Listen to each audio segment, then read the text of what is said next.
वाली का श्री रामचंद्र जी को फटकारना। युद्ध में कठोरता दिखाने वाला वाली श्री राम के बाण से घायल हो कटे वृक्ष की भांति सहसा पृथ्वी पर गिर पड़ा। उसका सारा शरीर पृथ्वी पर पड़ा हुआ था। तपाए हुए स्वर्ण के आभूषण अब भी उसकी शोभा बढ़ा रहे थे। वह देवराज इंद्र के बंधन रहित ध्वज की भांति पृथ्वी पर गिर पड़ा था। वानरों और भालुओं के युद्धपति बाली के धराशायी हो जाने पर यह पृथ्वी चंद्र रहित आकाश की भांति शोभाहीन हो गई। पृथ्वी पर पड़े होने पर भी महामना वाली के शरीर की शोभा, प्राण, तेज और पराक्रम नहीं छोड़ सके थे। इंद्र की दी हुई रत्न जटित श्रेष्ठ स्वर्ण माला उस वानर राज के प्राण, तेज और शोभा को धारण किए हुए थी। उस स्वर्ण माला से विभूषित हुआ वानर यूथपति वीर वाली संध्या की लाली से रंगे हुए प्रांत भाग वाले मेघ खंड के समान शोभा पा रहा था। पृथ्वी पर गिरे होने पर भी वाली की वह स्वर्ण माला, उसका शरीर तथा मर्म स्थल को विदीर्ण करने वाला वह बाण, ये तीनों पृथक पृथक तीन भागों में विभक्त की हुई अमंगल लक्ष्मी के समान शोभा पा रहे थे। वीरवर श्री राम के धनुष से चलाई गई उस अस्त्र ने वाली के लिए स्वर्ग का मार्ग प्रकाशित कर दिया और उसे परम पद को पहुंचा दिया। इस प्रकार युद्ध स्थल में गिरा हुआ इंद्रपुत्र वाली ज्वाला रहित अग्नि के समान पुण्यों का क्षय होने पर पुण्य लोक से इस पृथ्वी पर गिरे हुए राजा ययाति के समान तथा महाप्रलय के समय काल द्वारा पृथ्वी पर गिराए हुए सूर्य के समान जान पड़ता था। उसके गले में सोने की माला शोभा दे रही थी। वह महेंद्र के समान दुर्जय और भगवान विष्णु के समान दुस्सह था। उसकी छाती चौड़ी, भुजाएं बड़ी बड़ी, मुख दीप्तिमान और नेत्र कपिल वर्ण के थे। लक्ष्मण को साथ लिए श्री राम ने वाली को इस अवस्था में देखा और वे उसके समीप गए। इस प्रकार ज्वाला रहित अग्नि की भांति वहां गिरा हुआ वह वीर धीरे धीरे देख रहा था। महापराक्रमी दोनों भाई श्री राम और लक्ष्मण उस वीर का विशेष सम्मान करते हुए उसके पास गए। उन श्री राम तथा महाबली लक्ष्मण को देखकर वाली धर्म और विनय से युक्त कठोर वाणी में बोला। अब उसमें तेज और प्राण स्वल्प मात्रा में ही रह गए थे। वह बाण से घायल होकर पृथ्वी पर पड़ा था और उसकी चेष्टा धीरे धीरे लुप्त होती जा रही थी। उसने युद्ध में गर्व युक्त पराक्रम प्रकट करने वाले गर्वीले श्री राम से कठोर वाणी में इस प्रकार कहना आरंभ किया। रघुनंदन, आप राजा दशरथ के सुविख्यात पुत्र हैं। आपका दर्शन सबको प्रिय है। मैं आपसे युद्ध करने नहीं आया था। मैं तो दूसरे के साथ युद्ध में उलझा हुआ था। उस दशा में आपने मेरा वध करके यह कौन सा गुण प्राप्त किया है, किस महान यश का उपार्जन किया है? क्योंकि मैं युद्ध के लिए दूसरे पर रोष प्रकट कर रहा था, किंतु आपके कारण बीच में ही मृत्यु को प्राप्त हुआ।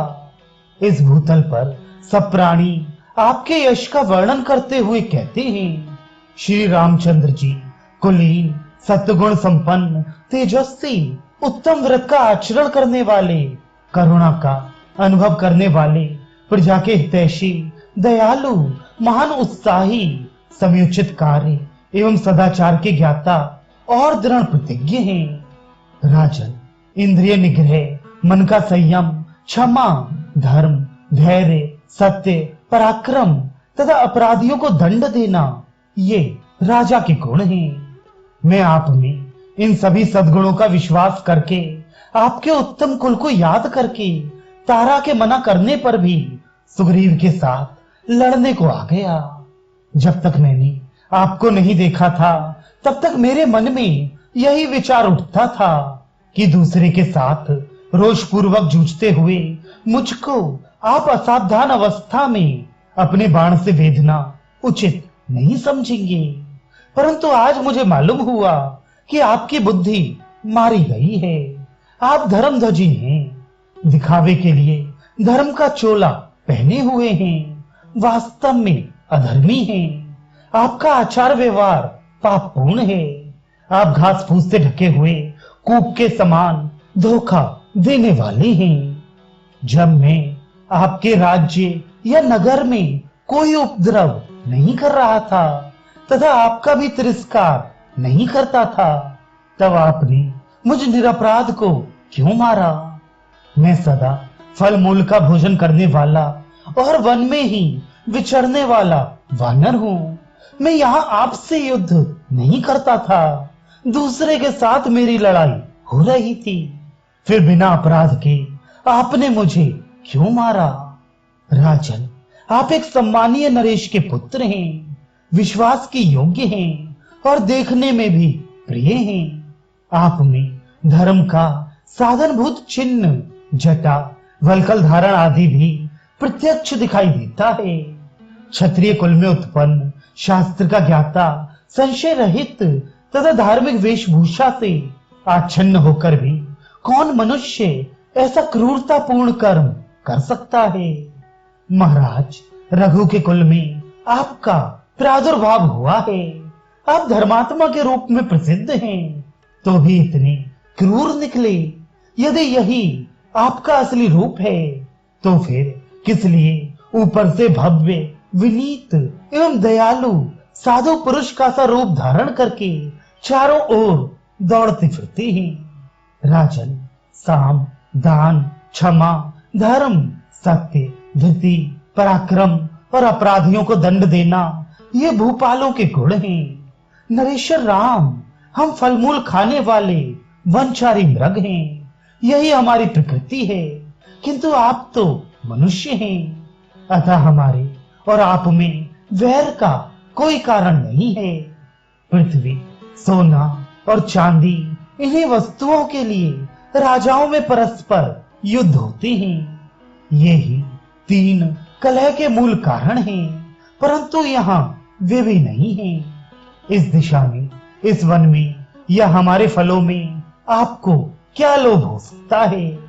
नीति और विनय, दंड और अनुग्रह, ये राजधर्म हैं, किंतु इनके उपयोग के भिन्न भिन्न अवसर हैं।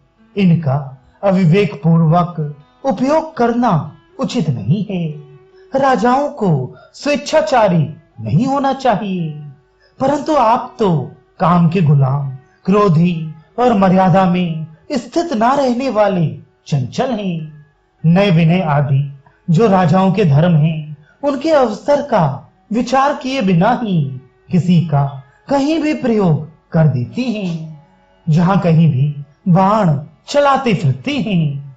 आपका धर्म के विषय में आदर नहीं है और न अर्थ साधन में ही आपकी बुद्धि स्थिर है। नरेश्वर, आप स्वेच्छाचारी हैं, इसलिए आपकी इंद्रियां आपको कहीं भी खींच ले जाती हैं। काकुत्स, मैं सर्वथा निरपराध था, तो भी यहाँ मुझे बाण से मारने का घृणित कर्म करके सत्पुरुषों के बीच में आप क्या कहेंगे? राजा का वध करने वाला, ब्रह्म हत्यारा, गोघाती, चोर, प्राणियों की हिंसा में तत्पर रहने वाला, नास्तिक और परिवेत्ता अर्थात बड़े भाई के अविवाहित रहते अपना विवाह करने वाला छोटा भाई, ये सबके सब नरकगामी होते हैं। चुगली खाने वाला, लोभी, मित्र हत्यारा तथा गुरु पत्नी गामी, ये पापात्माओं के लोक में जाते हैं, इसमें संशय नहीं है। हम वानरों का चमड़ा भी तो सत्पुरुषों के धारण करने के योग्य नहीं होता।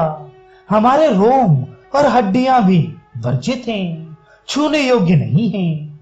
आप जैसे धर्माचारी पुरुषों के लिए मांस तो सदा ही अभक्ष्य है। फिर किस लोभ से आपने मुझ वानर को अपने बाणों का शिकार बनाया है? रघुनंदन, त्रिवर्णिकों में जिनके किसी कारण से मांसाहार जैसे निंदनीय कर्म में प्रवृत्ति हो गई है। उनके लिए भी 5 नख वाले जीवों में से 5 ही भक्षण के योग्य बताए गए हैं। उनके नाम इस प्रकार हैं: गेंडा, साही, गोहो, खरहा और 5वां कछुआ। श्री राम मनीषी पुरुष वानर के चमड़े और हड्डी का स्पर्श नहीं करते हैं। वानर के मांस भी सभी के लिए अभक्ष्य होते हैं। इस तरह जिसका सब कुछ निषिद्ध है, ऐसे 5 नख वाला मैं आज आपके हाथ से मारा गया हूं। मेरे स्त्री तारा सर्वज्ञ है।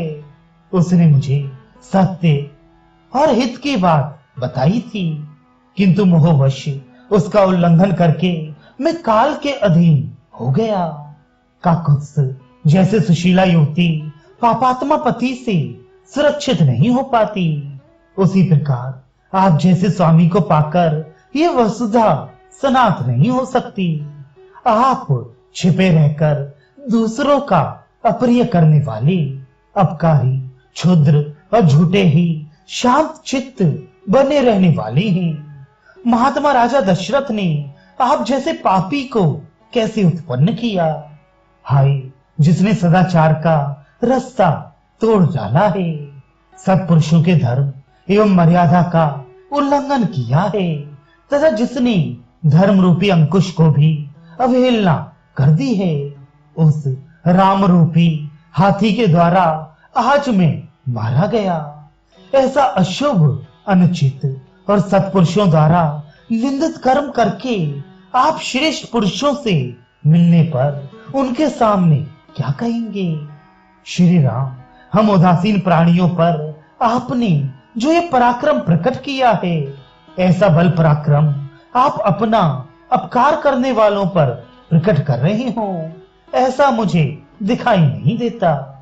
राजकुमार, यदि आप युद्ध स्थल में मेरी दृष्टि के सामने आकर मेरे साथ युद्ध करते, तो आज मेरे द्वारा मारे जाकर सूर्य पुत्र यम देवता का दर्शन करते होते। जैसे किसी सोए हुए पुरुष को सांप आकर डसले और वह मर जाए, उसी प्रकार रणभूमि में मुझ दुर्जय वीर को आपने छिपे रहकर मारा है, तथा ऐसा करके आप पाप के भागी हुए हैं। जिस उद्देश्य को लेकर सुग्रीव का प्रिय करने की कामना से आपने मेरा वध किया है, उसी उद्देश्य की सिद्धि के लिए यदि आपने पहले मुझसे ही कहा होता, तो मैं मिथिलेश कुमारी जानकी को एक ही दिन में ढूंढकर आपके पास ला देता। आपकी पत्नी का अपहरण करने वाले दुरात्मा राक्षस रावण को मैं युद्ध में मारे बिना ही उसके गले में रस्सी बांधकर पकड़ लाता और उसे आपके हवाले कर देता। जैसे मधु कैटव द्वारा अपराध हुई श्वेतश्वेतरी श्रुति का भगवान हयग्रीव ने उद्धार किया था, उसी प्रकार मैं आपके आदेश से मिथिलेश कुमारी सीता को यदि वे समुद्र के जल में या पाताल में रखी गई होती, तो भी वहां से ला देता। मेरे स्वर्गवासी हो जाने पर सुग्रीव जो ये राज्य प्राप्त करेंगे, वह तो उचित ही है। अनुचित इतना ही हुआ है कि आपने मुझे रणभूमि में अधर्म पूर्वक मारा है। ये जगत कभी ना कभी काल के अधीन होता ही है, इसका ऐसा स्वभाव ही है। अतः भले ही मेरी मृत्यु हो जाए, इसके लिए मुझे खेद नहीं है, परंतु मेरे इस तरह मारे जाने का यदि आपने उचित उत्तर ढूंढ निकाला हो, तो उसे अच्छी तरह सोच विचार कर कहिए। ऐसा कहकर महामनस्वी वानर राजकुमार बाली सूर्य के समान तेजस्वी श्री रामचंद्र जी की ओर देखकर चुप हो गया। उसका मुंह सूख गया था और बाण के आघात से उसको बड़ी पीड़ा हो रही थी।